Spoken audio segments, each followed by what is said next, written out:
Had a question at the guitar clinic recently about someone wanting to know how could they know what other scales they could use with a song that was in the key of E minor.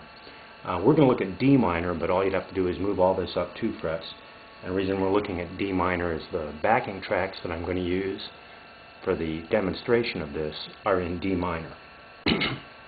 Okay, if we're in D minor, we could go, first of all, here's a diagram of the fretboard, and if you haven't been to my web page before, this might be unfamiliar.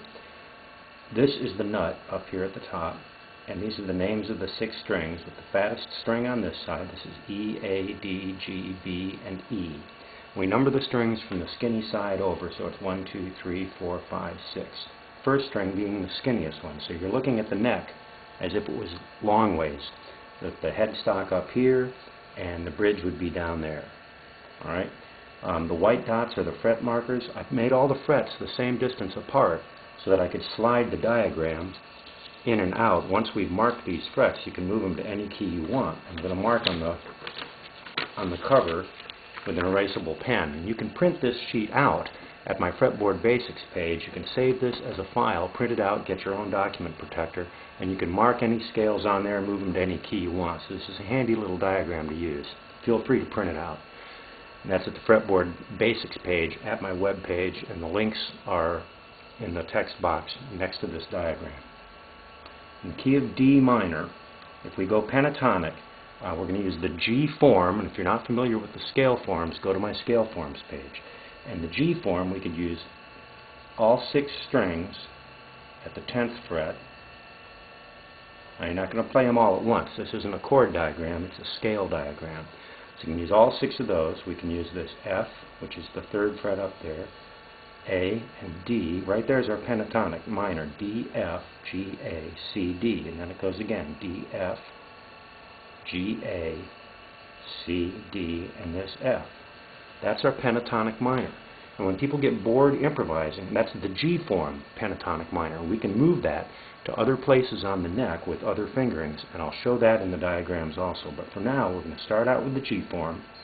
Now, when you want to play a, quote, different scale, if we're in the key of D minor, there are certain notes that you can't get away from. If it's any form of a D minor scale, you're going to have a D and you're going to have an F. Otherwise, it's not going to be a D minor scale. That's our root, that's our minor 3rd. The notes we can change, we can add in this particular case, in D minor, we could add the B flat, and that would also be right here. And we can add the E, and this E there.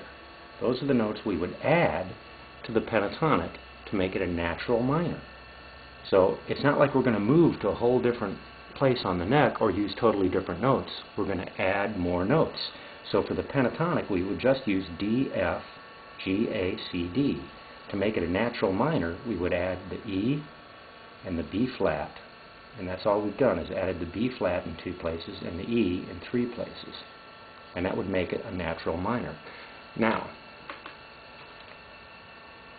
because the 5 chord in this song, the chord progression we're going to use is D minor, A7, and a G minor. Now, if you avoid playing the C sharp that's in the A7 chord, because an A7 chord is A, C sharp, E, and G. And you'll notice there's no C sharp in this scale form that we're using. So as long as you don't hit that C natural too much when we're on the 5 chord, you won't clash. Now, you can hit the C sharp right here. Right there you can hit that C sharp, and you can stretch and get this C sharp if you want, but only on the 5 chord. Only when we're playing the 5 chord. That's the A7. When you're on the A7, you can throw that C sharp in. But that's going to take some practice. You're going to have to train your ear to know when you can do that and when you can't do that, when it won't fit. That's why most people start with the pentatonic and add the extra notes as they get used to it. So for now, we're going to take that C sharp out. So our pentatonic is going to be D, F, G, A, C, D, and our natural minor, we're going to add 2 more notes. We're going to add the B flat and the E. Let's give that a shot.